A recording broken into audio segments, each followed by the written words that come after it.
నేను చదువుతున్నాను, చూడండి. ఇంత గొప్ప సాక్షి సమూహము మేఘము వలె మనలను ఆవరించి ఉన్నందున, ఇంత గొప్ప సాక్షి సమూహము మేఘము వలె మనలను ఆవరించి ఉన్నందున, మనము కూడా ప్రతి భారమును సులువుగా చిక్కులబెట్టు పాపమును విడిచిపెట్టి విశ్వాసమునకు కర్తయు దాని కొనసాగించువాడునైన యేసు వైపు చూచుచు మన ఎదుట ఉంచబడిన పందెములో ఓపికతో పరిగెత్తుదము. ఆయన తన ఎదుట ఉంచబడిన ఆనందము కొరకై అవమానమును నిర్లక్ష్య పెట్టి సిలువను సహించి దేవుని సింహాసనం యొక్క కుడి పార్శ్వమున ఆసీనుడై ఉన్నాడు. చిన్న మాట ప్రార్థన చేసుకుని దేవుని వాక్యాన్ని అపేక్షిద్దాం. ప్రేమ కలిగిన మా మహాపరిశుద్ధ తండ్రి, ఘనుడవగు దేవా, నీకు స్తోత్రము. నీ దయాపూర్వక సంకల్పాన్ని బట్టి శుభవేళ మమ్మల్ని అందరినీ కూడా ఇటు రీతిగా సమకూర్చిన విధానం కొరకై స్తోత్రము. మా ప్రియ తండ్రి, నీ బిడ్డలందరూ మేము మిగులు ఆశతో నీ పాదాల చెంతకు వచ్చి ఉండగా, నీ మాటలు వినగోరి ఉండగా దయతో మాతో మాట్లాడు. ఉపదేశాన్ని అడ్డగింపు చూసే సైతాను, దురాత్మ, దెయ్య బంధకార శక్తుల ప్రభావం నజరేయుడగు యేసు నామములో బంధిస్తున్నాం. నీ దాస్తుని మరుగు చేయి. నీ దాస్తుని నోటిని, హృదయమును, ఆలోచనలను, సర్వ శరీరమును, ప్రాణాత్మ దేహములను రక్తముతో కడిగి పరిశుద్ధపరిచి నీ అగ్ని చేత బాగుగా పుట్టుము వేసి దాసుని వాడుకో తండ్రి. నీ వాక్యమును పంపి మమ్మల్ని అందరినీ కూడా బలపరిచి కార్యోన్ముఖులను గావించుమని యేసు ప్రశస్త నామమున ప్రార్థించి విశ్వాసమును బట్టి స్వతంత్రించుకుంటున్నాం తండ్రి. ఆమేన్. ప్రభునందు ప్రియులారా, హెబ్రీ పత్రిక 12వ అధ్యాయము ఇంత గొప్ప సాక్షి సమూహము మేఘము వలె మనలను ఆవరించి ఉన్నందున మనము కూడా అన్నాడు. ఇంత గొప్ప సాక్షి సమూహము అని మొదలు పెట్టాడు 12వ అధ్యాయం. ఇంతకీ ఎంత గొప్ప సాక్షి సమూహము, వాళ్ళెవరు అనేది 11వ అధ్యాయంలో చెప్పాడు. 11వ అధ్యాయం ప్రారంభంలో విశ్వాసం అనగా ఏమిటో నిర్వచించాడు. విశ్వాసం అనున్నది నిరీక్షింపబడు వాటి యొక్క నిజస్వరూపమును, అదృశ్యమైనవి ఉన్నవి అనుటకు రుజువునై ఉన్నదని విశ్వాసాన్ని గూర్చి మొదలుపెట్టి విశ్వాసాన్ని బట్టి ఎవరెవరు ఏమేం పొందారో, ఎవరెవరు ఏమేం సాధించారో ఆ అధ్యాయం మొత్తం వర్ణించాడు. హనోకు దగ్గర నుంచి కయ్యను హేబేలుల్లో, హేబేలు దగ్గర నుంచి హనోకు దగ్గర నుంచి నోవహు దగ్గర నుంచి అబ్రహాం శారాల దగ్గర నుంచి సంసోను గురించి చాలా మంది భక్తిపరులు, విశ్వాస వీరులు, మోషే గురించి, యోసేపును గురించి, యాకోబును గురించి, ఇస్సాకును గురించి, చాలా మంది విశ్వాస వీరులను గురించి 11వ అధ్యాయం మొత్తం మాట్లాడి విశ్వాసాన్ని బట్టి వాళ్ళు ఏమేం చేశారు, ఏమేం సాధించారు, విశ్వాసం ఎంత ప్రాముఖ్యం, విశ్వాసం ఎంత గొప్పది అని దాని ఔన్నత్యాన్ని గురించి ఘనపరుస్తూ వర్ణిస్తూ 12వ అధ్యాయంలోకి వచ్చేటప్పటికీ 11వ అధ్యాయంలో నేను చెప్పినటువంటి సాక్షులందరూ కూడా మేఘము వలె మనల్ని ఆవరించారు. మనం ఏ ఊరికి పోయినా మేఘం కనపడిద్ది, ఏ రాష్ట్రానికి పోయినా మేఘం కనపడిద్ది, ఆకాశం కనపడిద్ది, ఆకాశంలో మేఘాలు కనపడతానే ఉంటాయి. 18వ శతాబ్దపు వీడియోలు, 19వ శతాబ్దపు వీడియోలు, ఓల్డ్ వీడియోస్ చూస్తాను. చూసేటప్పుడు నేను అప్పటి మనుషుల్ని మాత్రమే కాదు, అప్పుడున్న మేఘాలను కూడా చూస్తాను, ఆకాశాన్ని చూస్తాను. ఆకాశం అంతే నిలిచింది, ఈ భూమి అనే ఆ రంగస్థలం కూడా అంతే నిలిచింది. ఆకాశం అనే కప్పు అంతే నిలిచింది, భూమి అనే పీఠం రంగస్థలం కూడా అంతే నిలిచింది. కానీ దీని మీద ఎన్ని పాత్రలు వచ్చినాయి, వెళ్ళిపోయినాయో కదా అని ఆ మేఘాన్ని, ఆకాశాన్ని చూస్తాను వీడియోస్లో. మేఘము ఏ ఊరు పైన ఉంటుంది, ఆకాశం ఏ ఊరు పైన ఉంటుంది, ఆవరించి ఉంటుంది అంతటా, భూమండలం అంతటా కూడా. అలాగే విశ్వాస వీరులు విశ్వాసాన్ని బట్టి అనేక విషయాలను దేవుని యొద్ద నుండి పొంది జయ జీవితాన్ని అనుభవించిన భక్తి పరులు ఒక మేఘము వలె, ఒక ఆకాశములోని మేఘముల వలె మన చుట్టూ ఆవరించి ఉన్నారు. వీళ్ళు సాక్షుల సమూహము. మరి వాళ్ళు విశ్వాసాన్ని బట్టి చాలా సంగతులు పొందారు కనుక మనము కూడా అన్నాడు. వాళ్ళని చూపించి వాళ్ళలాగే మనము కూడా అని మాట్లాడాడు. మనం కూడా ఏం చేయాలట? 2 మాటలు చెప్పాడు అక్కడ. ప్రతి భారమును సులువుగా చిక్కులో పెట్టు ప్రతి పాపమును విడిచిపెట్టి విశ్వాసమునకు కర్తయు దాన్ని కొనసాగించువాడునైన యేసు వైపు చూచుచు మన ఎదుట ఉంచబడిన పందెములో ఓపికతో పరిగెత్తుదాము అన్నాడు. వాళ్ళు ఇక్కడ కూడా విశ్వాసాన్ని గూర్చి దాని కర్త ఎవరు, అసలు మూలం ఏంటి అనే దాని గురించి కూడా మాట్లాడి కంటిన్యూ చేశాడు. ఇప్పుడు బాగా వినండి, ఆ పరంపర కంటిన్యూషన్లో మనము కూడా రెండు విషయాలు మనం చేయాలి. ఒకటి, ప్రతి భారమును విడిచిపెట్టి, ప్రతి భారమును సులువుగా చిక్కులో పెట్టు పాపమును విడిచిపెట్టి విశ్వాసానికి కర్తయు దాన్ని కొనసాగించువాడునైన యేసు వైపు చూస్తూ ముందుకు సాగుదామన్నాడు. పరుగు పందెములో ఓపికతో పరిగెత్తుతాం, మనదే జయం. ఎందుకంటే మనకు ముందున్న విశ్వాస వీరులు కావచ్చు, అందరి విశ్వాసానికి మూలాధారమైన క్రీస్తు కావచ్చు, వీళ్ళందరూ గెలిచారు. మరి యేసైతే అవమానమును నిర్లక్ష్య పెట్టి సిలువను సహించి అన్ని నామముల కంటే పైనామం పొంది ఇప్పుడు తండ్రి కుడి పార్శ్వమున కూర్చున్నాడు. దేవుని కుడి పార్శ్వమున అటు దేవుడుగాను ఇటు మానవుడుగాను కూడా ఆయన కూర్చొని ఉన్నాడు, దేవనరుడుగా. కాబట్టి ఆయన జయించి సింహాసనం ఎక్కాడు. ముందు చెప్పిన జాబితాలో విశ్వాస వీరులంతా కూడా ధన్యచరితులయ్యారు. మనం కూడా విశ్వాసాన్ని గట్టిగా చేపడదామని మాట్లాడి రెండింటిని మనం విడిచిపెట్టాలని ప్రస్తావించాడు. సహజంగా మనం సులువుగా చిక్కులో పెట్టు పాపమును విడిచిపెట్టి అనే దాని మీదనే దృష్టి పెడతాం. సులువుగా చిక్కులో పెట్టు పాపమును విడిచిపెట్టి, కానీ దానికి ముందు ఒక చిన్న మాట ఉంది, ప్రతి భారమును అన్నాడు. ఈ ప్రతి భారమును అన్నదాన్ని ఒక్కదాన్ని విడగొడితే ఒక అంశం అది. ప్రతి భారమును, అసలు భారాలు ఎన్ని రకాలు ఉన్నాయి, దాన్ని ఎందుకు విడిచిపెట్టమన్నాడు, అసలు భారాన్ని గురించి లేఖనం ఎక్కడెక్కడ ఏమేం చెప్పింది అనేది గతంలో ఒకసారి మీతో మాట్లాడాను. నేను మర్చిపోయి ఉండొచ్చు, మళ్ళీ ఒకసారి గుర్తు చేస్తా. భారములు రెండు రకాలు. ఒక చోటేమో విడిచిపెట్టమన్నాడు, ప్రతి భారమును విడిచిపెట్టండి అన్నాడు. మళ్ళీ ఒక చోట ఇలాగున చేసి ఒకని భారం ఒకడు భరించుచు. అలాగే సువార్త ప్రకటింపవలెనను భారము నా మీద మోపబడి ఉన్నది, అయ్యో సువార్త ప్రకటింపకపోయిన ఎడల నాకు శ్రమ అంటాడు పౌలు భక్తుడు. గుర్తుందా మీకు? గలతీలోనేమో ఒకని భారమును ఒకడు భరించుచు క్రీస్తు నియమమును సంపూర్తి చేయండి అంటాడు. చూడండి, గలతీ 6:2 ఒకని భారములను ఒకడు భరించి ఇలాగు క్రీస్తు నియమమును పూర్తిగా నెరవేర్చుడి. అదేంది అక్కడ ప్రతి భారమును విడిచిపెట్టి అన్నాడు కదా. ప్రతి భారమును విడిచిపెట్టి అన్నప్పుడు ఇక ఏ భారం ఎత్తుకోవద్దు అని కదా అర్థం. మరి ప్రతి భారమును విడిచిపెట్టి అనే ఆడంటాడు, ఏడేమో ఒకని భారములు ఒకడు భరించండి అంటాడు. అవునా? మళ్ళీ అంటాడు, సువార్త ప్రకటింపవలసిన భారము నా మీద మోపబడి ఉన్నది, అయ్యో సువార్త ప్రకటించకపోయిన ఎడల నాకు శ్రమ అంటాడు. ఆ వచనం చూడు, కొరింథీయులకు రాసిన మొదటి పత్రిక 9వ అధ్యాయము 16 చూడు. నేను సువార్తను ప్రకటించుచున్నను, నాకు అతిశయ కారణము లేదు. సువార్తను ప్రకటింపవలసిన భారము నా మీద మోపబడి ఉన్నది. దేవునికి స్తోత్రం కలుగును గాక. భారం అన్నాడు. సువార్త ప్రకటింపవలసిన భారము నా మీద మోపబడి ఉన్నది, అయ్యో నేను సువార్త ప్రకటింపకపోయిన ఎడల నాకు శ్రమ అన్నాడా? అక్కడేమన్నాడు, సహోదరులు ఒకరి భారం ఒకరు భరించాలి. ఇక్కడ సువార్త భారమును భరించాలి. మళ్ళీ ఏమన్నాడు, సంఘములను గూర్చిన చింతయు గలదు, సంఘములను గూర్చిన భారము భరించాలి అని మనం భరించాల్సిన భారాల గురించి కొన్ని రాశాడు బైబిల్లో. అలాగే మనం విడిచిపెట్టవలసిన భారాలను గురించి కూడా మాట్లాడాడు. ప్రతి భారమును విడిచిపెట్టి అంటే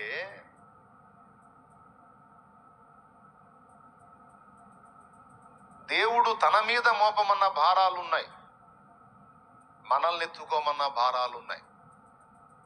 భారములు రెండు రకములు. ఒకటి, దేవుడు తన మీద మనల్ని మోపమన్న భారములు ఉన్నాయి, అలాగే మనల్ని మొయ్యమన్న భారములు ఉన్నాయి. మోపమన్న భారములు ఏంటి? మొయ్యమన్న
కానీ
కథలు ధైర్యం నీకు ఎంత ఇస్తానో నీకు ఇస్తాను.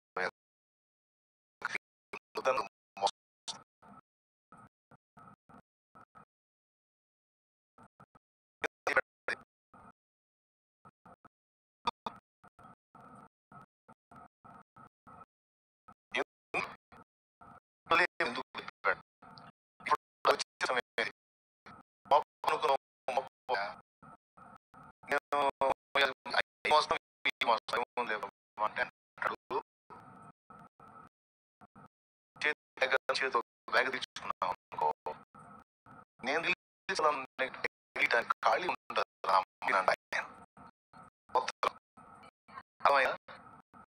అది చెట్టు విడిపెట్టిన ఎందుకంటే అప్పుడు నీ తగిలించాలనుకుని తగిలిస్తాం ఇక్కడ అన్నమాట. అర్థమయ్యా? లేదా ఆల్రెడీ నువ్వు తెలుసుకున్నా 4 బ్యాగులు తగిలించుకుని నేను తగిలించాలన్నది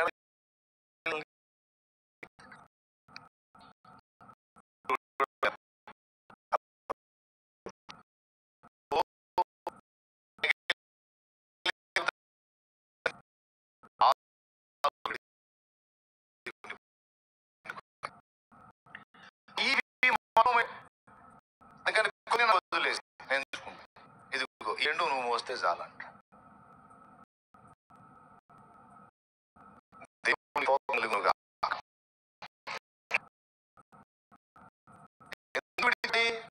విడిచిపెట్టకపోతే ఆయన చెప్పినవి చెయ్యాతి కాదు. ఆయన చెప్పినవి ఫ్రీగా చేయాలంటే ఆయన విడిచిపెట్టమని విడిచిపెట్టాలి.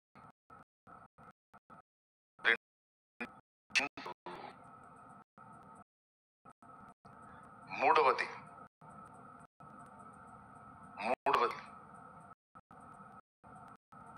అనవసరపు బాధ్యత, అనవసర విషయాలను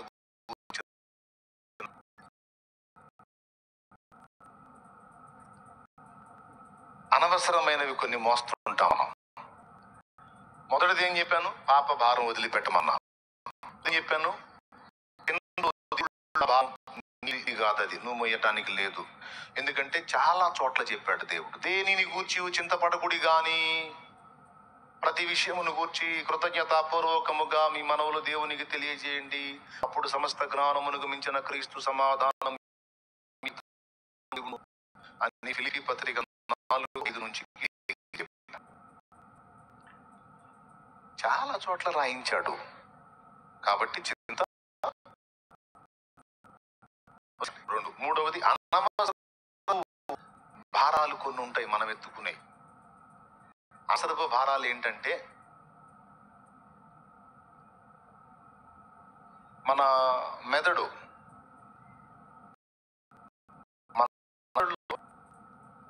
స్టోరేజ్ వ్యవస్థ ఉంటుంది. హృదయం అనుకోండి, మెదడు అనుకోండి, మనసు అనుకోండి. హృదయము, మనసు, భౌతికంగా చెప్పాలంటే మెదడు, ఆలోచన ప్రపంచం. స్టోరేజ్ వ్యవస్థ ఉంటుంది మనకి.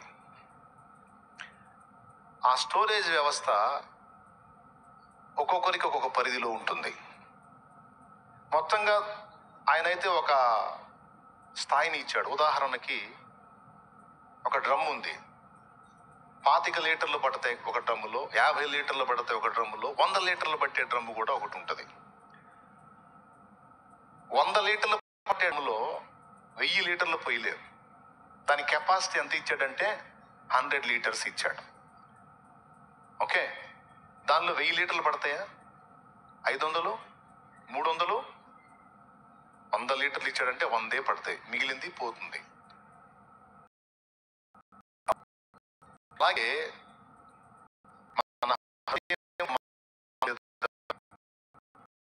స్టోరేజ్ వ్యవస్థలో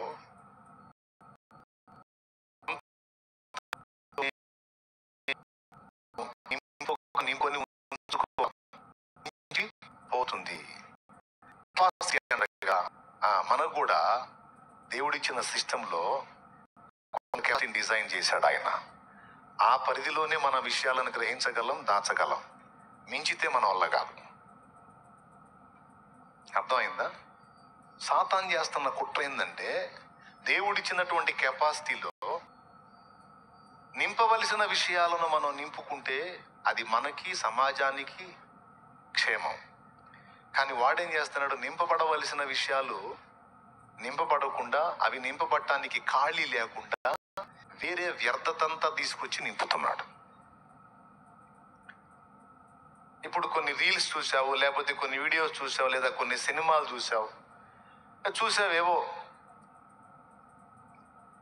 వాక్యాన్ని 66 పుస్తకాల బైబిల్ గ్రంథంలో ఉన్న వాక్యాన్ని నువ్వు నింపుకున్నావు అనుకో, అవి నింపుకోవడానికి స్టోరేజ్ సరిపోదు. ఒకవేళ మళ్ళా ఇవి నింపుకున్నా నువ్వు వాటిని కూడా నింపాలనుకో, ఏం జరిగిందో తెలుసా? వీటిని మళ్ళా బయటికి పంపాలి. ఆల్రెడీ నీలో ఉన్న విషయాన్ని నువ్వు బయటికి పంపితే కానీ అవి లోడ్ కావు. ఎంత కుట్ర అంటే, ఒక సినిమాని నీకు చూపించాడు అంటే దాదాపు 3 గంటల సినిమాలో మెయిన్ పార్ట్స్ అన్నీ నీ మనసులోకి వచ్చేస్తాయి, లోడ్ అయిపోతాయి.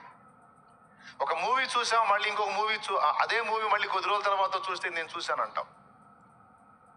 తర్వాత ఇది జరిగింది కదా చూశాను నేను అంటావు. ఎంతమంది చెప్తారు అది?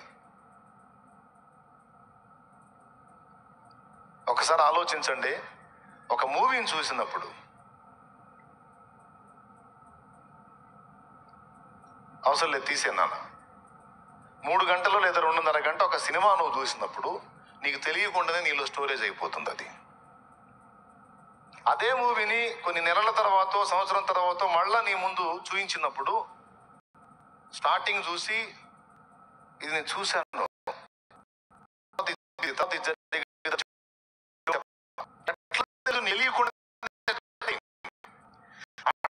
చూసినవి చాలా అవసరమైనవి ఉన్నాయి, కొన్ని అనవసరమైనవి ఉన్నాయి. అనవసరమైన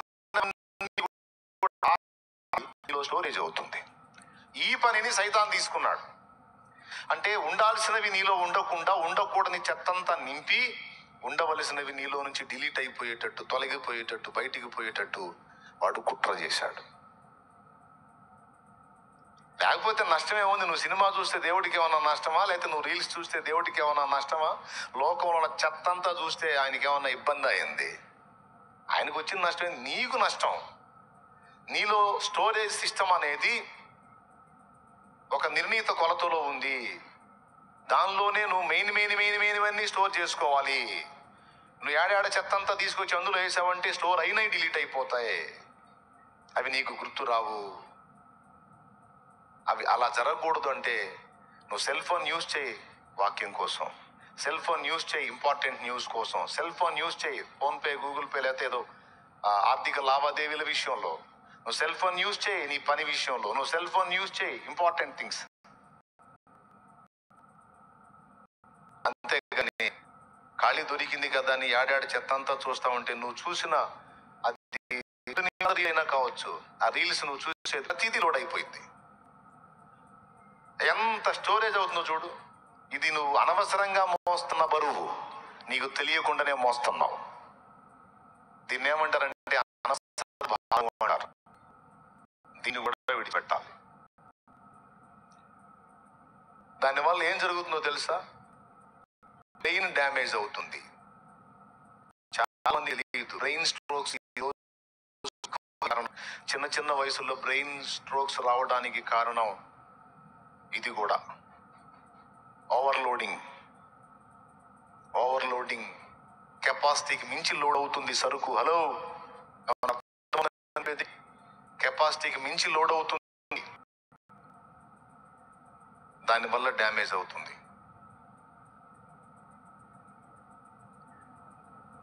ఏమేమి ఎఫెక్ట్ అవుతాయి? బ్రెయిన్ డ్యామేజ్ అవుతుంది, ఇంపార్టెంట్ థింగ్స్ అన్ని బయటికి పోయి చెత్త అంతా లోపలికి చేరుతుంది. 2, చెత్త లోపల చేరి ఊరుకుంటుందా? ఆ చెత్త తన లక్షణాలు అది వ్యక్తపరుస్తూ ఉంటుంది. దాన్ని బట్టి మళ్ళీ మనం పాపంలోకి వెళ్ళే అవకాశం ఉంటుంది. 3, 4వది క్రియేటివిటీ దెబ్బతింటది. సృజనాత్మకత అంటారు. ఎదుటోళ్ళు కల్పించినవన్నీ చూసి దానికి అలవాటు పడిపోయి ఓన్గా సృజించేటువంటి కెపాసిటీని మనకి దేవుడు ఇస్తే దాన్ని కోల్పోయి ఇక ఎవడు ఏం చేస్తే అది చూడటానికి అలవాటు పడిపోయి ఓన్గా ఉన్న దేవుడిచ్చిన క్రియేటివిటీ ఎఫెక్ట్ అయిపోతుంది. మనం ఏముందిలే అనుకునే దానిలో ఎంత సమస్య ఉందో చూడండి. కానీ మనకు ముందు రోజుల్లో అలాంటి పరిస్థితులు లేవు. వాళ్ళకి చాలా పీస్ మైండ్ ఉండింది. ఎందుకంటే వాళ్ళకి ఇంత మానసిక ఒత్తిడి లేదు. చక్కగా టైంకి తిన్నారు, ప్రార్థన చేసుకున్నారు, పని చేసుకున్నారు, సెలవు వచ్చినప్పుడు వెళ్ళి దేవునితో గడుపుకున్నారు, పాటలు రాసుకున్నారు, వాక్యాలు ధ్యానించుకున్నారు, మంచి మంచి ప్రత్యక్షతలు చూశారు, దేవుని పరిచర్య చేశారు, దేవుని కొరకు ఫలించారు. వాళ్ళకి చాలా టైం ఉండింది. ఇంత చేసి కూడా వాళ్ళకి టైం ఉండింది. ఈరోజు ఒక సెల్ ఫోన్లో మనం బిజీ అయిపోవటం వల్ల మనకి అసలు టైమే చాలట్లా. చాలా మంది గొడవ అదే, టైం లేదు సార్, టైం చాలట్లేదు. నేను చెప్తున్నాను, కొద్ది రోజులు నువ్వు సెల్ ఫోన్ పక్కన పెట్టి చూడు, పిచ్చ టైం ఉంటుంది నీకు. ఏం చేయాలో కూడా దోసదు, అంత టైం ఉంటుంది. ఆ టైంలో బోల్డ్ అని చేసేయచ్చు నువ్వు. ఎంతమందికి అర్థమవుతుంది తమ్ముడా నేను చెప్పేది? ట్రై చేసి చూడండి మీరు.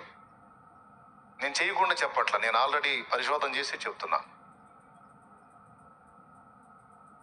బ్రెయిన్ డ్యామేజ్ అవుతుంది, స్టోరేజ్ వ్యవస్థ క్లోజ్ అయిపోతుంది,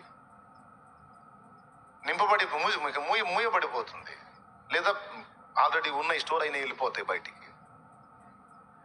చెడ్డ నింపుకోవటం వల్ల దాని తాలూకు రిజల్ట్ మనం చూడాల్సి ఉంటుంది.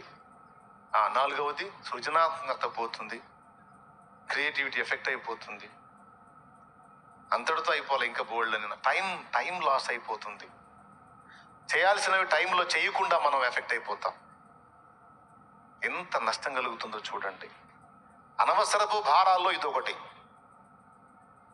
విడిచిపెట్టాలి. 3 చెప్పాను. మొట్టమొదటిది పాప భారాన్ని విడిచిపెట్టాలి, చింతల భారాన్ని విడిచిపెట్టాలి, అనవసరపు భారాలను విడిచిపెట్టాలి.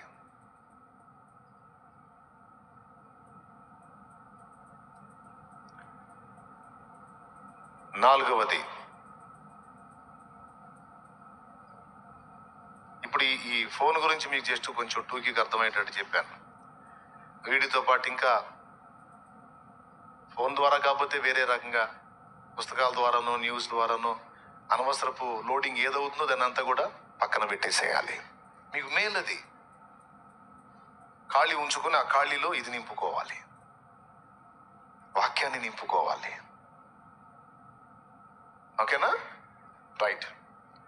ఇకపోతే మనం విడిచిపెట్టాల్సిన 4వ భారం. కొన్ని ప్రాముఖ్యమైనవి ఉంటాయి, కొన్ని ప్రాముఖ్యత కానివి ఉంటాయి. కొన్ని ఖచ్చితంగా మనమే చేయాలి, కొన్ని ఇతరులు కూడా డీల్ చేయగలుగుతారు. కొంతమంది కుటుంబంలో వ్యక్తుల విషయంలో కానీ, సంఘంలో వ్యక్తుల విషయంలో కానీ, నేను వాళ్ళ సైకాలజీ చెప్పిన, వాళ్ళ మైండ్ ఎలాంటిదంటే, అబ్బాయి శామ్ ఇది తీసి అటు పెట్టు, పక్కన పెట్టు అన్నాను, తీశాడు. ఎక్కడ పెడుతున్నావు?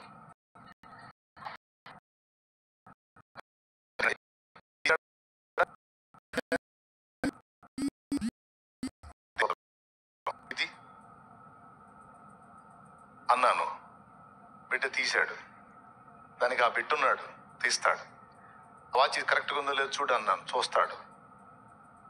కొంతమంది మైండ్ ఎట్టుంటుందంటే, నేను చూపిస్తాను, ఆగండి, ఆడపెట్టు, గ్లాస్ ఆడపెట్టు. 2వ వాడిని చేయనీరు మొత్తం వాళ్ళే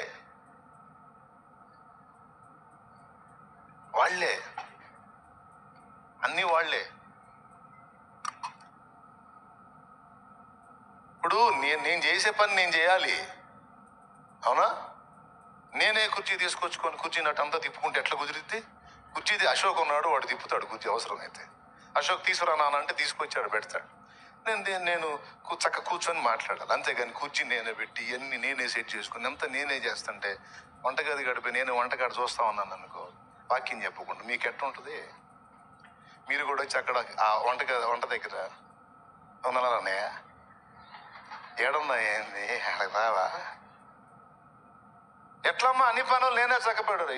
ఈడు పిచ్చోడ్లాగా ఉన్నాడు.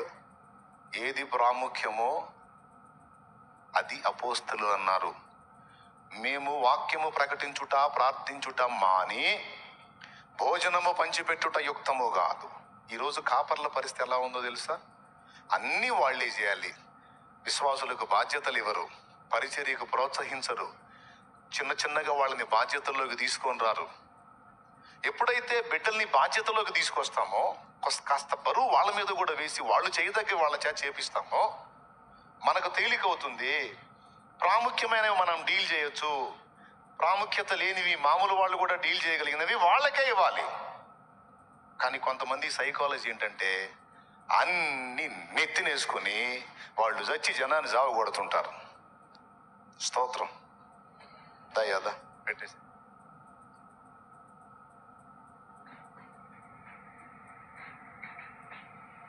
దీన్ని ఏమంటారంటే బాధ్యతలు అనే పేరుతో అనవసరపు బాధ్యతలు నెత్తినెత్తుకోవటం. బాత్రూమ్ బాధ్యత వాళ్ళకి అప్పచెప్పాను, ఆ వ్యక్తి చూడాలి, ఆ వ్యక్తి చూడకపోతే నేను ఏం చేయాలి? నేను పోయి ఓడవకూడదు, నేను పోయి కడగకూడదు. ఆ వ్యక్తి పని చేయకపోతే మరొక వ్యక్తిని ఎంపిక చేయాలి.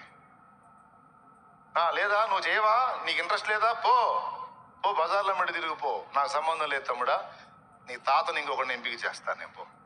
సేవ పోగొట్టుకున్నావు, పో.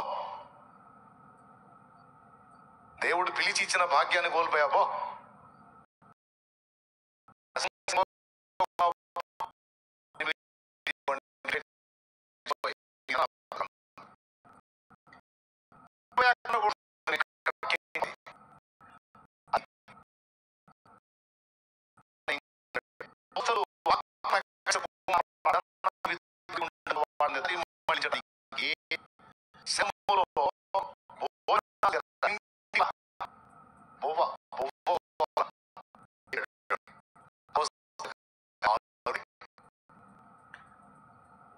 నీకు పిల్లలు ఉన్నారు, తల్లి తండ్రి ఫ్యామిలీ గురించి కూడా చెప్తున్నాను నేను. చిన్నగా పిల్లలకి బరువు బాధ్యతలు నేర్పరు, అన్ని A to Z. వాడు నెంబర్ 1 సోంబేరులా తయారవుతాడు, అమ్మాయి నెంబర్ 1 సోంబేరిదానిలా తయారైతే. ఎందుకు వాళ్ళని ఏం చేయనీరు? ఎందుకు చేయనీరో తెలుసా? 2 కారణాలు బట్టి చేయనీరు. ఒకటి ప్రేమను బట్టి చేయనీరు, రెండవది వాళ్ళు చేస్తే ఖరాబ్ చేస్తారేమో. నేను చేస్తా నువ్వు వద్దు, నేను చేస్తా నువ్వు వద్దు. ఇప్పుడు 1, 2 పగల కొడితేనేగా 3వ జాగ్రత్త చేసేది. వదిలేయాలి. అన్ని వీళ్ళే నెత్తికెత్తుకొని అన్ని వీళ్ళే చేసి మళ్ళీ ఏం బిల్డప్ ఇస్తా తెలుసా? అసలు నేను ఎన్ని మోస్తున్నానో ఎవడు మేమన్నాడు.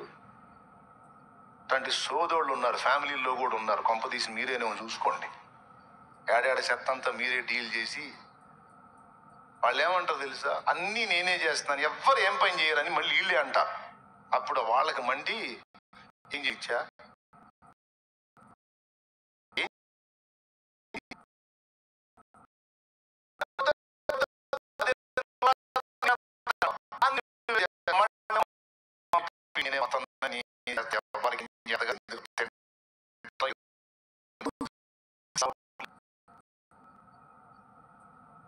నువ్వు అన్నీ మొయ్యనేలా చెయ్యనేలా మాకు తగ్గే మేము కూడా చేస్తాంగా, నువ్వు సంధిస్తే ఆడిత్తనా? నిజంగా ఈ సమస్యలు ఫ్యామిలీస్ లో ఉంటాయి. అవునా?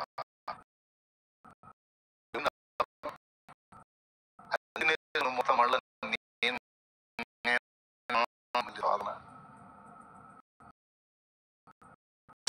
ఎవరికి ఎత్తే ఏం చేయకూడదు అయింది.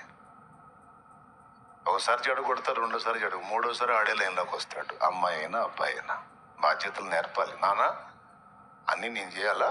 అది చేయలేదు, చేయొచ్చు కదా, బాధ్యత కదా, చేయనానా? కాదు మమ్మీ, అది నేను చేస్తే ఖరాబ్ అవుతుంది. లేదు నాన్న, పోతే పోయింది, పర్లేదు, చేయను, చేయాలి నాన్న. వాడు చెడగొట్టాడు అనుకో, దరిద్రుడా అనకూడదు. అద్భుతంగా చెడగొట్టావు నాన్న, ఈసారి ట్రై చేయి. దేవునికి స్తోత్రం, హల్లెలూయా. ఇతర దేశాలకు మనకున్న తేడా అదే. వాడు గ్లాసు పగలు కొట్టినా సరే, దరిద్రుడ గ్లాసు పగలు కొట్టామని తిట్టరు. వండర్ఫుల్, ఇన్ని ముక్కలు అయ్యేటట్టు ఎవడు పగలు కొట్టలా అంటారు. దేవుడు వాడు నష్టం చేసినా మెచ్చుకుంటాడు. పిల్లల్ని అలా ఎంకరేజ్ చేస్తారు వాళ్ళు. ఏదో ఒక పాయింట్లో వాడిని పట్టుకొని వాడిని బెండ్ చేసుకొని ఒక మంచి ప్రయోజకుడిగా తీర్చిదిద్దాలని వాళ్ళ తిప్పలు.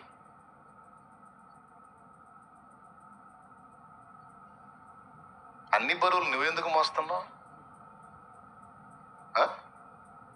ఎవరి బరువు వాళ్ళు మొయ్యాలి.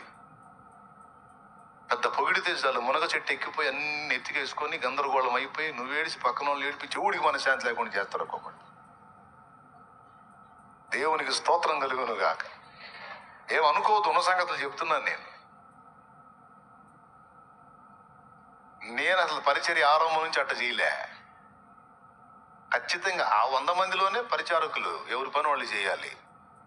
అట్లా బిడ్డల్ని ఎక్కడోళ్ళని అక్కడ వాళ్ళకి అన్ని నేర్పుకుంటా తీసుకొచ్చినందున ఈరోజు ఇంత వెయిట్ కూడా నేను ఒక్కడనే కాకుండా బిడ్డలతో కలిసి మోయటానికి అవకాశం దొరుకుతుంది దేవుడి కృపతో. లేదా ఎట్ట కుదిరిద్ది? కానీ కొంతమందికి భయపడితే ఎట్లా? తల్లిదండ్రి బిడ్డల్ని ప్రోత్సహించాలా. వీళ్ళే పక్క నుండి వాళ్ళు పడతా అన్నాడు అనుకో, వాళ్ళు లేకపోయినప్పుడు పడతా ఉన్నాడు అనుకో, వాళ్ళు ఎగుతాడా? సత్యనారాయణ వాడికి ఎప్పుడున్నా చూడు, వాడు ఎప్పుడన్నా మూమెంట్ అన్నావు అనుకో, వద్దు మమ్మీ నా జీవితం. మనం ఏం చేస్తాం? బిడ్డల్ని వాడు కూర్చొని ఉంటే మనకి ఎన్నో పనులు, అన్ని పనులు ఏదో పని పెట్టుకుని నాన్న నిలబడ్డాడు ఒక్కడికడు అడిగేశాడు సూపర్ వాడబ్బు నేనేదో సాధించానన్న చుట్టూ చూస్తుంటాడు. ఏదో వాడు ఒక అడుగు వేసాడు వాడంతే. దానికి వాడికి అసలు ఎంతో ప్రోత్సాహం ఇచ్చి ఒక అడుగేసి అందరు చప్పట్లు కొడితే ఇంకొక అడుగేసి మళ్ళీ చుట్టూ చూస్తాడు, ఎవడు కొట్టట్లేదు ఏందని. ఆ విధంగా మనం ప్రోత్సహించి అసలు నడకే తెలియని బిడ్డని చక్కగా వాడు నడిచి పరిగెత్తి వాడి పనులు వాడు చేసుకునేటట్టు మనం ప్రోత్సహిస్తాం. లేకపోతే వాడు లైఫ్లో నడవలేడు.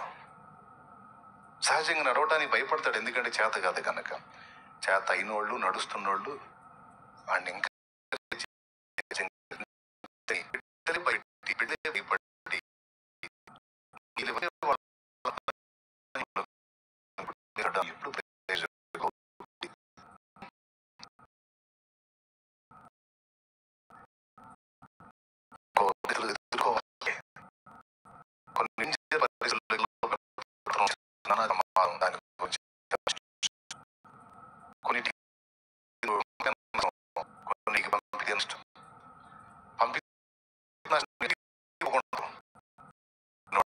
ఎదుర్కోవాలి. లోకంలో చేదు మంచి తీపి అన్ని అనుభవాలు ఫేస్ చేయాలి. అడిగేస్తే పడతాడేమని భయపడి ప్రతిదానికి కేకలేస్తే వాడు ఎందుకు పనికి రాకుండా అయిపోతాడు. ఎంత ముఖ్యమైన విషయం ఇది. అన్ని నువ్వే చేసేస్తే ఇంకా వాడేం చేస్తాడు? కదా, ఆమె కూడా చేయాలి కదా.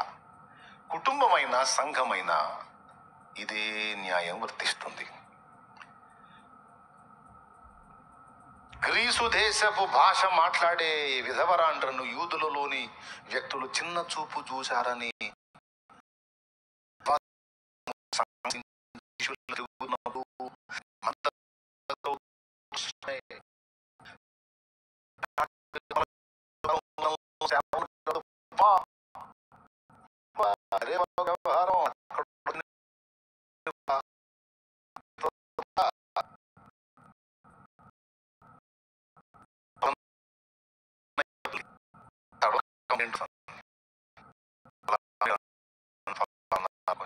మాట్లాడుతున్నారన్న చరిత్రను చూపిస్తున్నారన్న. క్రీస్తులు అందరూ సమానం, మరి ఇతరులను లేకుండా ఎందుకు అలా చిన్న చూపు చూస్తున్నారన్న బాధగా ఉందన్న.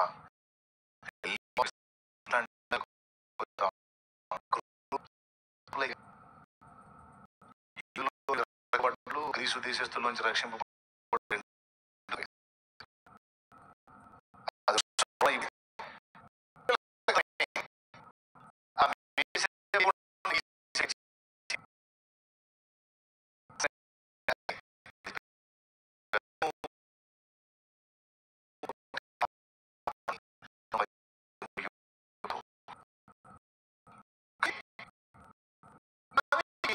మీరే ఏర్పాటు చేసుకోండి.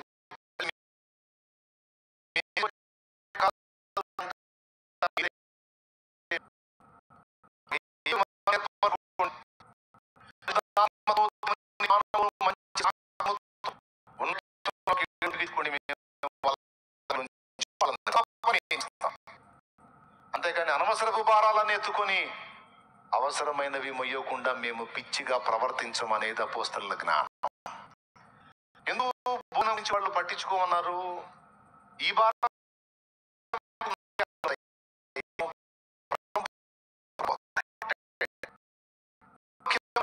అవి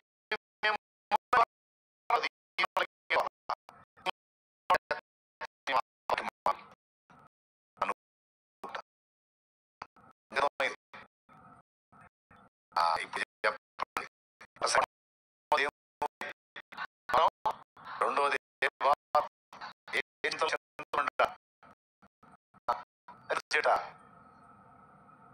చింతలంటే ఏంటి?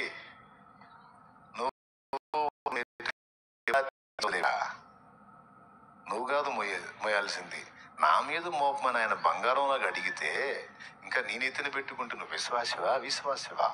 ఇంత గొప్ప సాక్షి సమూహము మేఘము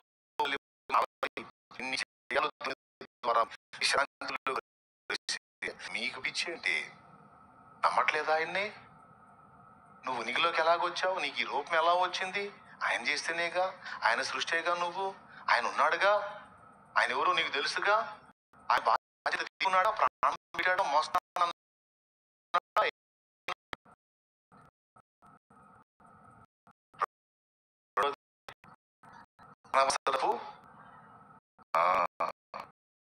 అవసరం లేదు కొట్టుకుంటున్నారు.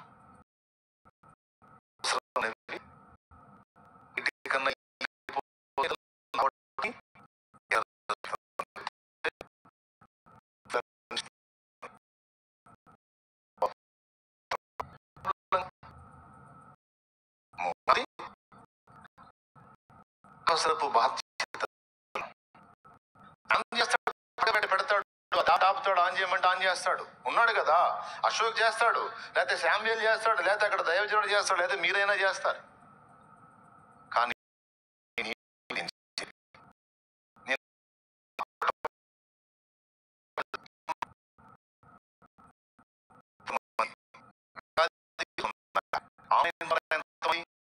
ఈ అంశం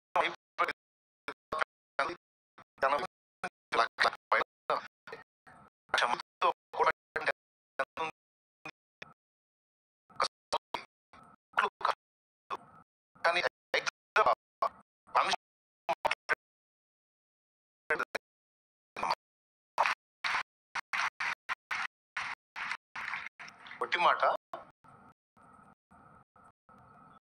ఇంత పెద్ద పని వదిలిపెట్టి గ్లాసులు తుడుచుకుంటా వాళ్ళు చేసే పనులు నేను ఎత్తుకుంటే విచిత్రంగా. పాస్టర్స్ కూడా తెలుసుకోవాలి. అర్థమైందా? ఈ బ్యాంక్ ఎంప్లాయీస్ కి అలాగే మరికొన్ని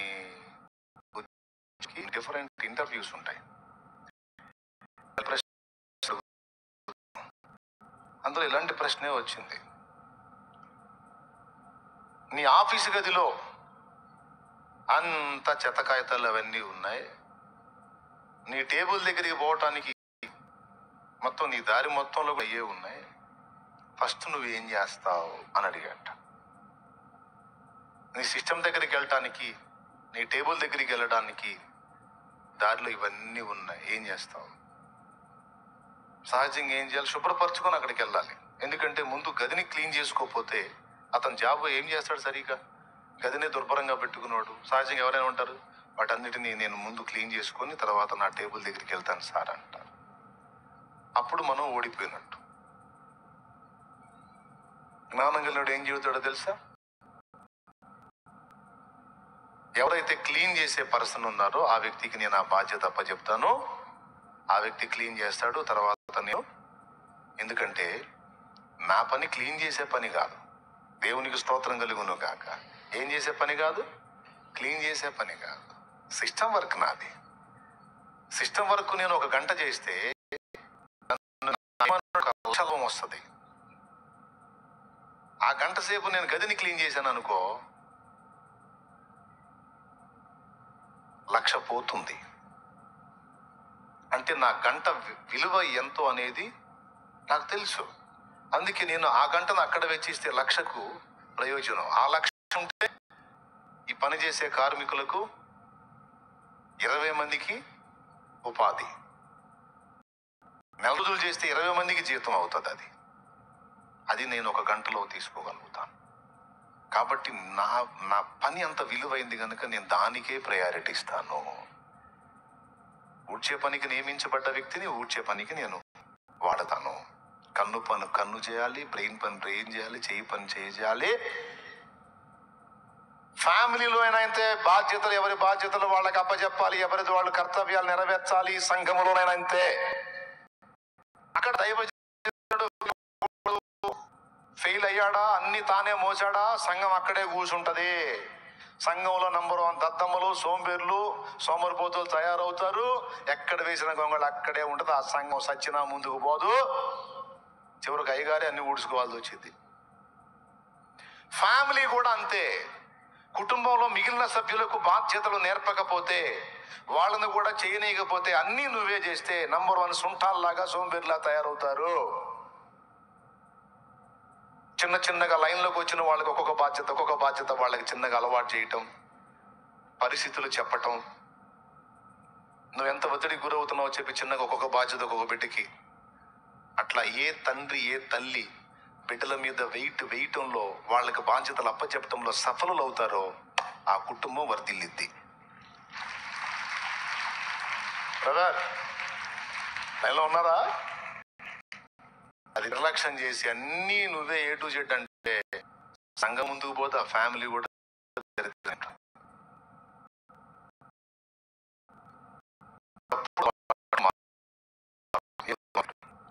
భారము అన్నదాన్ని మొదలు పెట్టేసరికి చూడండి ఎంత టైం వచ్చిందో. ప్రతి భారమును అన్నాడంటే నువ్వు మొయ్యకూడని కొన్ని ఉన్నాయి, మొయ్యాల్సినవి కొన్ని ఉన్నాయి. మొయ్యకూడని ప్రతి భారమును వదిలేసేయి. మొయ్యడానికి ఫ్రీ అవుతావు. అప్పుడు దేవుడు నీకు తగిలించాలనుకున్న బాధ్యతలన్నీ తగిలిస్తాడు.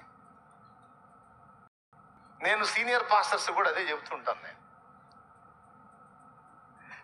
అన్ని భారాలు మీరే మోస్తా ఉన్నారు సోదరులారా, మీరు ఫ్రీ అయితే కదా దేవుడు విలువైన బాధ్యతలు మీకు అప్పచెప్పడానికి. ఫ్రీ అవ్వకుండా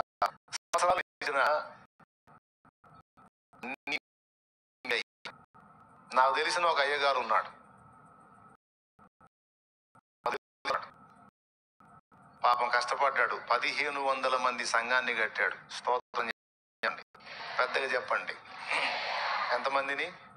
రాత్రి మగళ్ళు కష్టపడి 1,500 మంది సంఘాన్ని.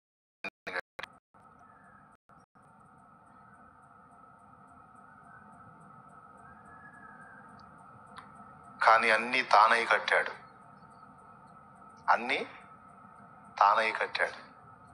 ఇక బయట సంఘాలు కట్టడానికి అవకాశం వచ్చింది. అక్కడ కూడా అన్ని తానే అయ్యాడు. ఎన్ని చోట్ల కూటాలు పెట్టాలన్నా ఆయనే తిరుగుతున్నాడు. ఎవడికి అవకాశం ఇట్లా ఏమో ఇస్తే ఏం జరుగుద్దు అని. ఆడికి చేత ఇద్దో చేత కాదని ఒక భయం, ఆడేమన్నా తేడా చేస్తాడేమని ఇంకొక భయం. ఇప్పుడు అవి జరుగుతాయి, తేడాలు జరుగుతుంటాయి, ఒకటి తెలిసి తెలియక కొన్ని పొరపాట్లు జరుగుతుంటాయి. ఆటికి భయపడి అన్నీ తానైనట్టుగా చేయటం వల్ల మొత్తం వెనక్కిపోయింది. మొత్తం ముందుకెళ్ళాలి, ఇంకా అంతకంతకు వర్ధిల్లాలి, కానీ మొత్తం వెనక్కిపోయింది. ఎందుకు? అన్నీ తానయ్యి. నేను అంటాను అది ఓవర్. అన్నీ తానుగా సంఘం గ్రోత్ అవుతుంది అంటే ఒక 100 మందిని సంఘాన్ని నువ్వు కట్టావు అంటే కనీసం ఒక 5గురు అందులో సహకారులు లేవాలి. వాక్యం చెప్పగలిగే వాళ్ళు తయారు కావాలి. ఆడపిల్లలు తయారు కావాలి, మగపిల్లలు తయారు కావాలి. పరిచర్యను మాత్రమే నేర్పి ఆపకూడదు, వాక్యోపదేశాన్ని కూడా నేర్పాలి. ఈరోజు మీకు పిలుపునిస్తున్నాను నేను, ఆడపిల్లలు కూడా చెప్తున్నాను నేను. ఆడపిల్లలు సుంఠాల్లాగా పద్దస్తమానం లాగా దరిద్రతలో ఉండొద్దు.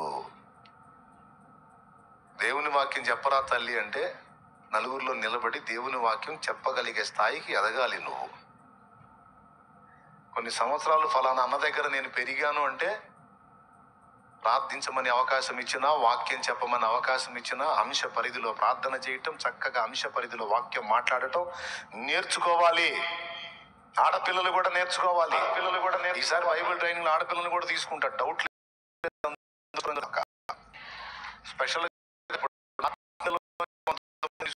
సంతోషంగా దేవునికి మహిమ చెల్లించండి. ఈసారి ట్రైనింగ్ పురుషులకు కాదు, ముందు ఆడపిల్లలకే.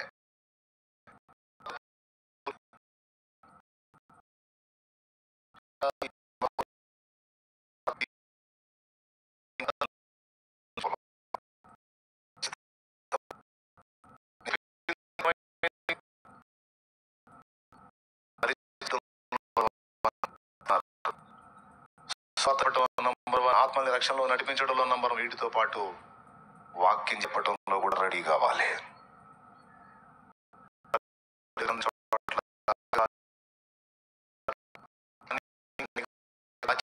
సమాక్షతలను కనిపెట్టాలి.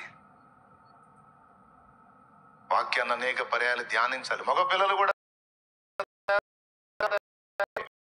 100 మంది సంఘం దైవ జనులు లేవాలి. దైవ జనురాండ్రు లేకపోతే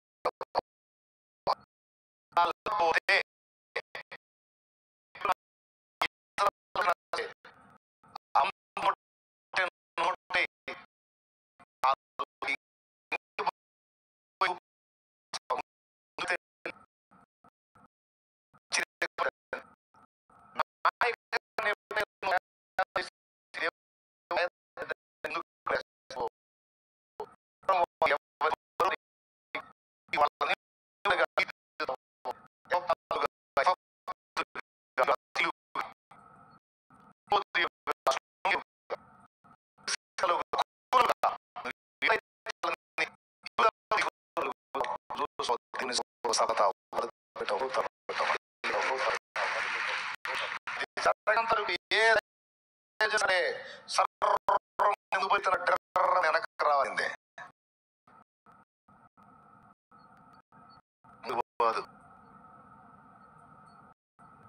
దైవజనులు కూడా వింటారు.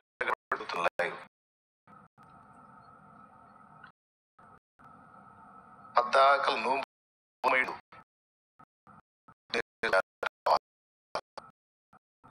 మోసే వ్యక్తులు తయారు కావాలి.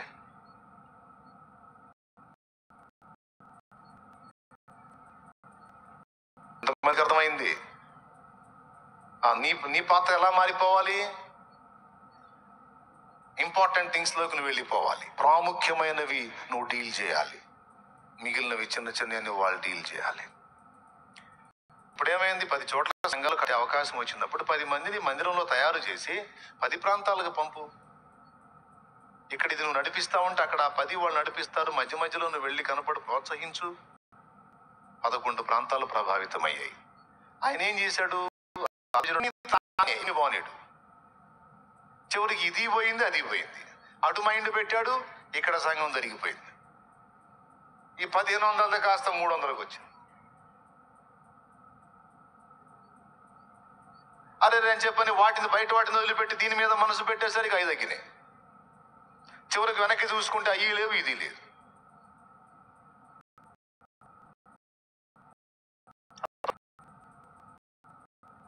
ఏ నోడి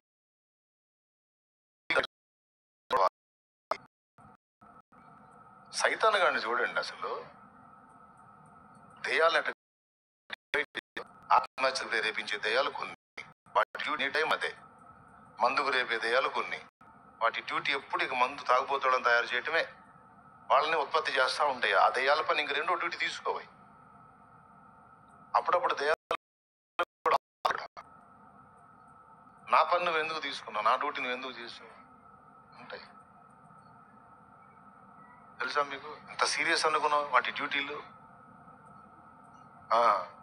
కామానికి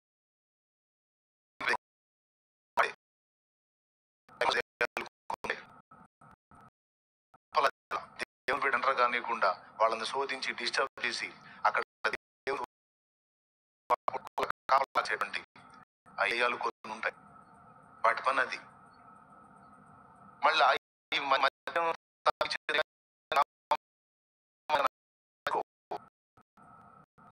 జస్ట్ గ్రామాన్ని ప్రొటెక్ట్ చేయడం అనమాట. ఎవడు రక్షకుడిని పరిచయం చేసేవాడు ఎవడు ఎంటర్ కావద్దు.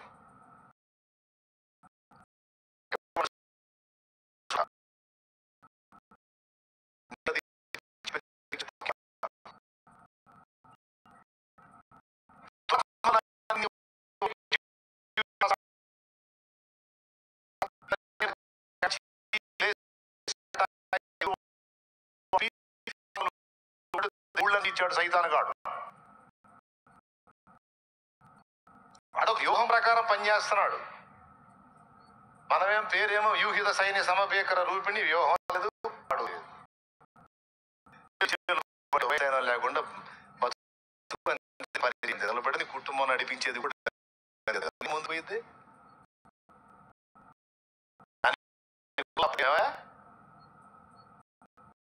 ఎంతకు అర్థం అవుతుంది నేను చెప్పేది? కుటుంబ వ్యవస్థ నడిపిన, సంఘ వ్యవస్థ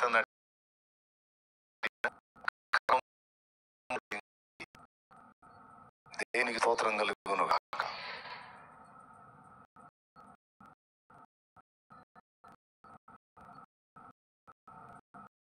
బిడ్డలారా, ఆడపిల్లలు కూడా లైన్లోకి రావాలి. ఆడపిల్లలు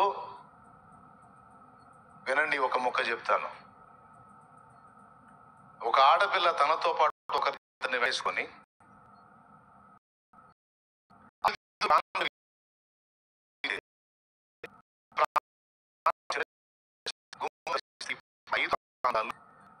సంఘాలు పడి జరుగుతుంది.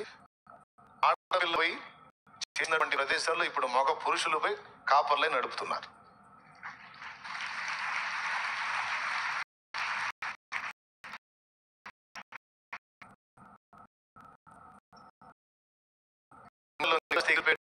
ఒక ఊరికి పోయింది, అక్కడో సంఘం అయింది. ఇంకొక యవనస్తులు వాళ్ళు ఇంకా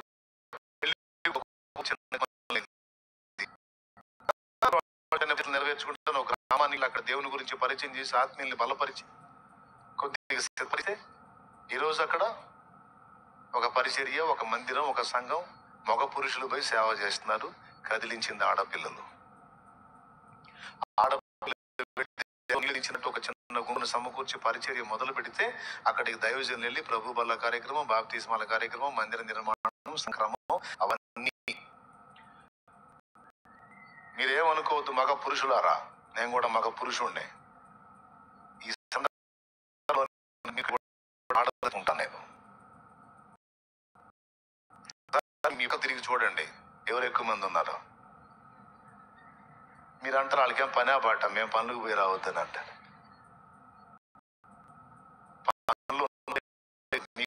మీరు రారు, కానీ ఆడపిల్లలు మాత్రం ఏ కొంచెం ఛాన్స్ దొరికినా దేవుడితో గడుపుతారు.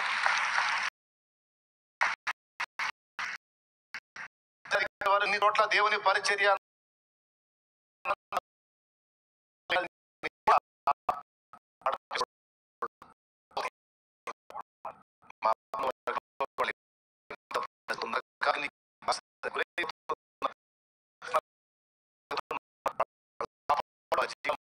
వాళ్ళు రక్షించుకోవాలన్న భారంతో పిల్లలు అడ్డుగడి పట్టడం. సపోర్ట్ చేసి అంటే ముందు జంటు కనపడతాడు, వెనక ఆడపిల్ల కనపడింది.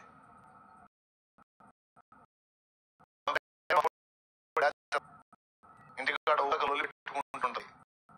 అందుకని ఈ పోడు పడలేక మాకు సహకారం చేస్తాడు.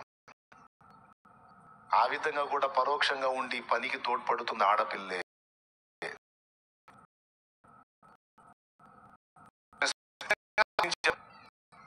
కొంతమంది ఆడపిల్లలు తెనాలి ప్రాంతానికి వెళ్ళారు, అక్కడ ఒక పరిచర్య జరిగింది. కొంతమంది ఆడపిల్లలు గొర్రెపాడు ప్రాంతానికి వెళ్ళారు, అక్కడ ఒక పరిచర్య జరిగింది.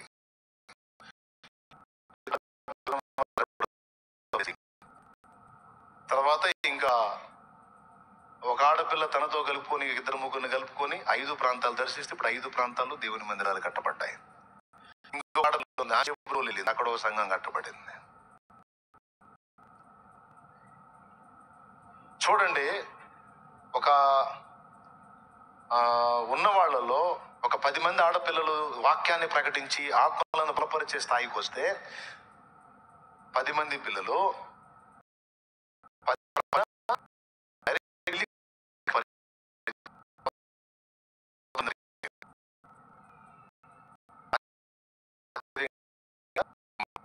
కనీసం ఒక 100 మంది ఆడపిల్లలు దేవుని కోసం వాక్యం ప్రకటించే వాళ్ళుగా తయారైతే ఎన్ని ప్రాంతాలు మనం దేవుని కోసం రక్షించుకోవచ్చు ఒకసారి ఆలోచించండి. సభాముఖంగా చెప్తున్నాను నేను. ఏమంటారు? కాబట్టి చెత్త భారాలన్నీ పక్కన పెట్టి ఎత్తుకోవలసిన భారం ఇదిరా తల్లి. ఇది ఈ భారాన్ని ఏదైతే నువ్వు ఎత్తుకోవడానికి ఇష్టపడతావో మిగిలిన భారాలన్నీ ఆయన చూసుకుంటాడు. ఒక తల్లి బయటికి పోతూ దేవుడికి ప్రార్థన చేసిన పిల్లల్ని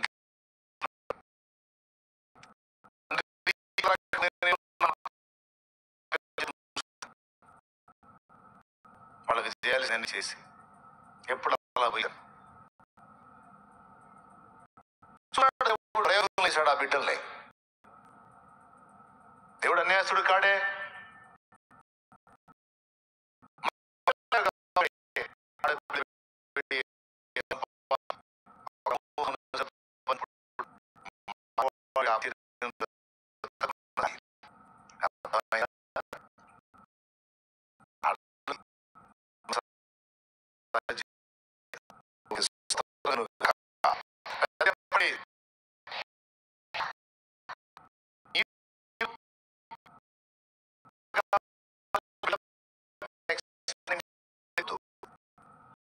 నన్ను పిలిచిన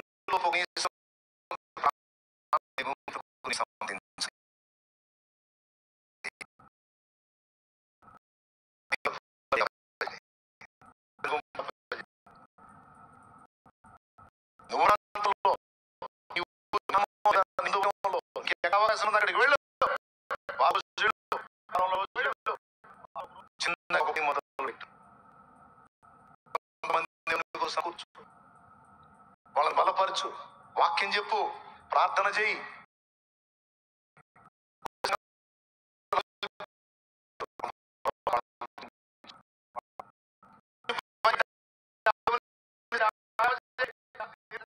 పాస్టర్ మన నీకేమన్నా ఇది కావాలా? పబ్లిసిటీ కావాలా?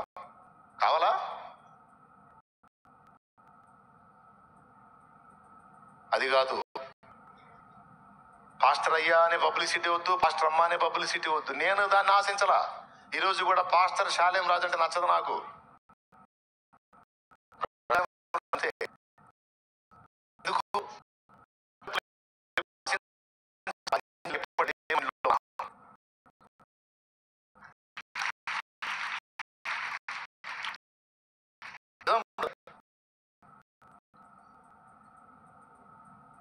కీర్తండూతి నాకు లేదు. నా పాటలు, దేవుడు నాకు ఇచ్చిన పాటల్లో కూడా అదే మెన్షన్.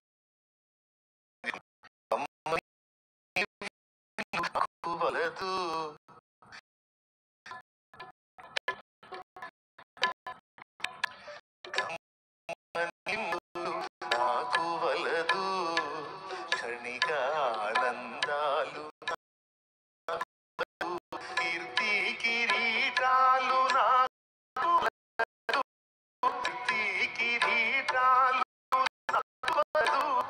కలల సంచారాలు,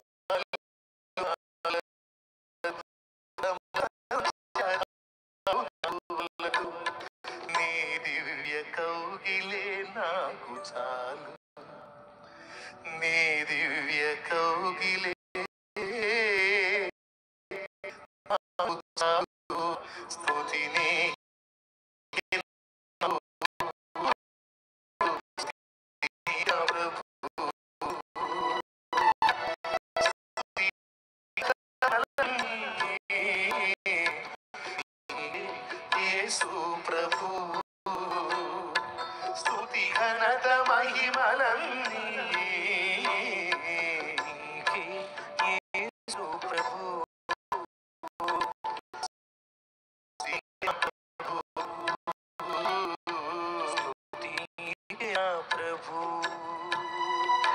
దేవునికి మహిమ. మరి అడిగిన నా గుడిగా నాకు లేదు ఆలోచన, నా బిడ్డలుగా మీ కూడా ఉండదు అని నా నమ్మకం. ఆమేన్, హల్లెలూయా. నన్ను వెంబడించే మీ బిడ్డలుగా కూడా అలాంటి కీర్తి కాంక్ష, కీర్తి కండు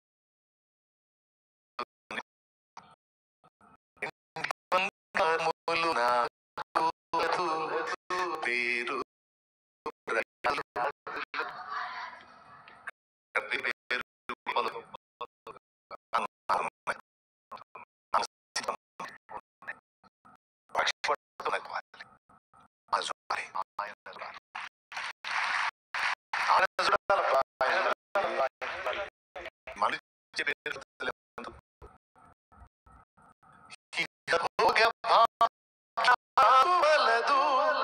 సిరి సంపలాస నాకు లేదు, వెండి బంగారములు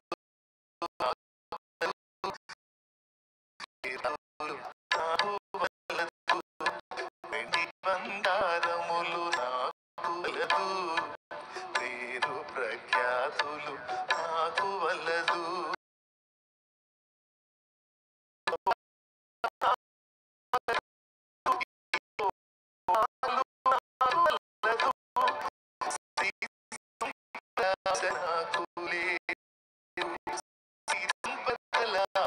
నాకు లేదు, నీ పాద సన్నిధే నాకు చాలు, నీ సన్నిధే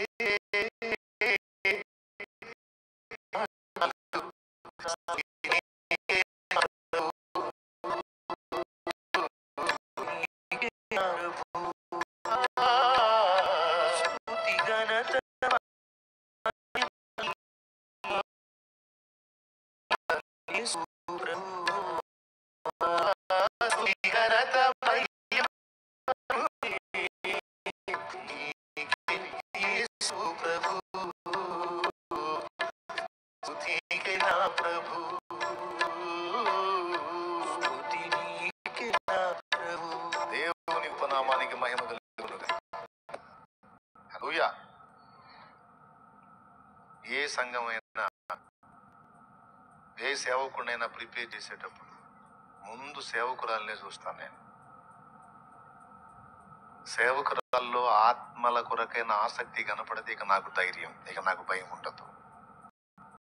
సేవకుల్లో ఆసక్తి ఉండి సేవకురాల్లో ఆసక్తి కనపడకపోతే డౌటేనా, అబ్బా ఈ బిడ్డని అందుకే, కానీ వీని దగ్గర ఏమో ఆసక్తి ఉంది, దేవుని సేవకుర చేసినంత వరకు చేస్తాడని ఉంచుతా. కానీ అతని భార్యలో ఆత్మల కొరకు భారం కనపడిందంటే మాత్రం ఇక డౌట్ లేదు, దూసుకెళ్తాడు.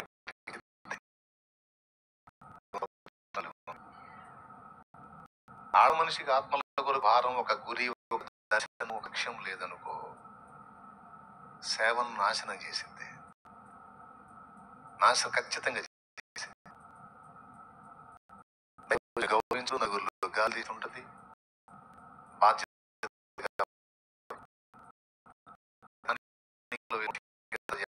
నాశనం చేస్తూ ఉంటుంది. దైవ నురాల్లో కూడా ఆ పని దూసుకెళ్ళింది. ఇతడు చేయకపోయినా చేసింది, తెలుసా మీకు? ఇతడు చేయకపోయినా చేసింది. ఎందుకంటే చాలా సంఘాలు, ఈరోజు లైన్లో ఉన్న చాలా సంఘాలు, నేను చెప్తున్నా, నాంది స్త్రీలే, దాన్ని పెంపొందించడానికి వాడబడింది స్త్రీలే, పరిచారకురాండు స్త్రీలే,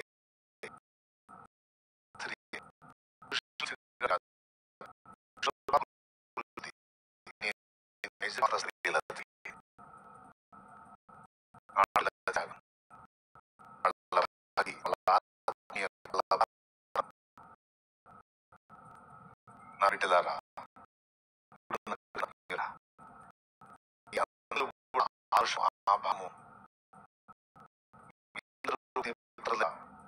నిలబడితే ఆ పవర్ ఇక వేరే లెవెల్లో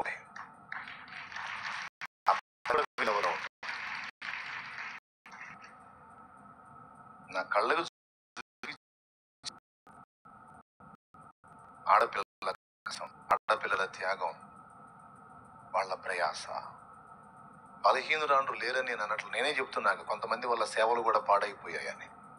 అయితే అరుదుగా గొడ్డలు పెట్టుగా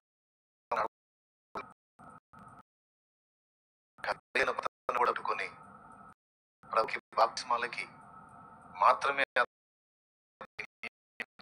పోషించే సంఘాలు అందిస్తున్న ఆడపిల్లలు బోల్డ్ ఎంతమంది ఉన్నారు. వాక్యం వ్యతిరేకంగా బట్టి వాక్యానుసారంగా వెళ్ళాలి కాబట్టి ప్రభు బల్లకి బాప్తిస్మాలకి పొందడానికి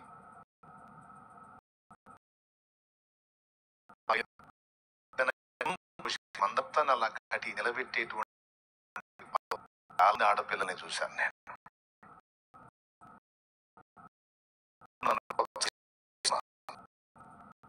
మన దగ్గర కొన్ని సంవత్సరాలు అంటే వాక్యం చెప్పాలి, నువ్వు దేవుని కొరకు నిలబడాలి, 10 మందిని సమకూర్చి దేవుని గురించి, దేవుని గురించి, విశ్వాసం గురించి, రక్షణ గురించి, రాకడను గురించి, బాప్తిస్మపు విలువలను గురించి, ఆత్మల రక్షణ గురించి, పరిచర్య భారాన్ని గురించి, పరిచర్య ధర్మాన్ని గురించి నువ్వు మాట్లాడాలి. చెల్లి, నువ్వు మాట్లాడాలమ్మా, వాక్యం మాట్లాడాలి. నువ్వు చదవాలి.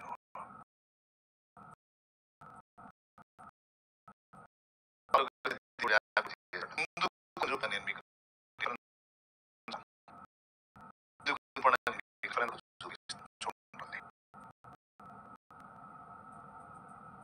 నడుము గడ్డలమా.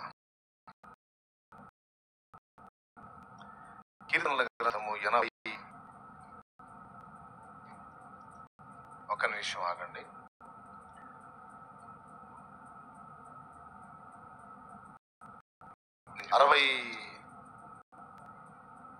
68వ కీర్తన ఒకసారి తీసుకోండి.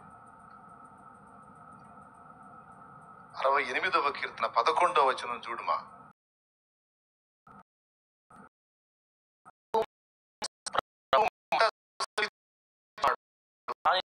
గొప్ప సైన్యముగా ఉన్నారు.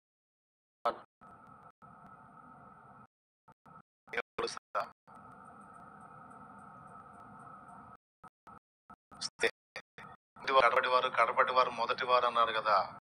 ముందు పుట్టింది ఎవరు? ఆదాం. తర్వాత పుట్టింది మొదటి వారు ఎవరు? పురుషులు. కడవరి వారు ఎవరు? స్త్రీలు. రేపు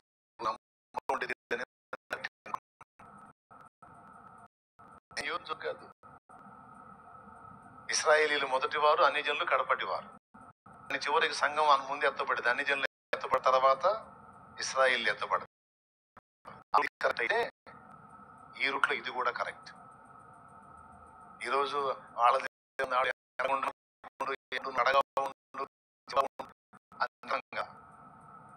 రేపు తారుమారై తరగబడి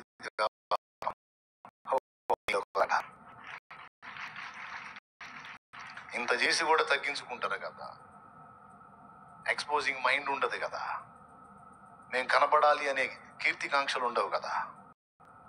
పని జరిగితే చాలు, దేవుని పని జరిగితే చాలు, 4 ఆత్మలు రక్షించబడితే చాలు. నువ్వే కనపడాయా ఓటుగాడివి? వాళ్ళ పని అది అలవాటు కదా. తగ్గించుకోవటం, దీన మనసు కలిగి పెద్దవాళ్ళని గౌరవించటం, సన్మానించడం,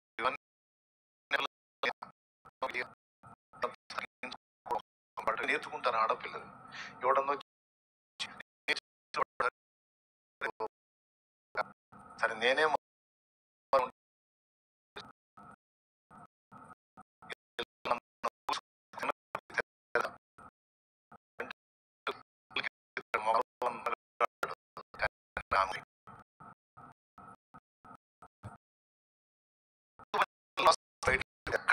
ఎవరు మెయిన్? ఆయన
అమావాస్యలో నంబర్ 1 లో స్త్రీయే ఉంది. దేవునికి స్తోత్రం.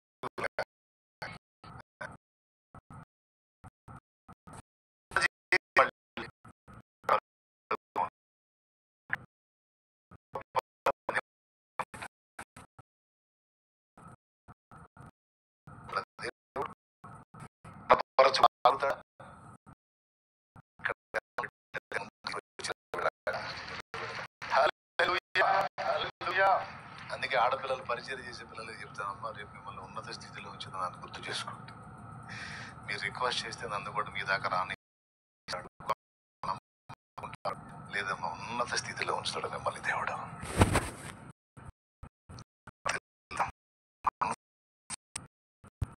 మునగ చెట్టు ఎక్కిస్తున్నానా? వాస్తవం మాట్లాడుతున్నానా? వాక్యమే మాట్లాడుతున్నా. సువార్త ప్రకటించు పురుషులు గొప్ప సైన్యం అని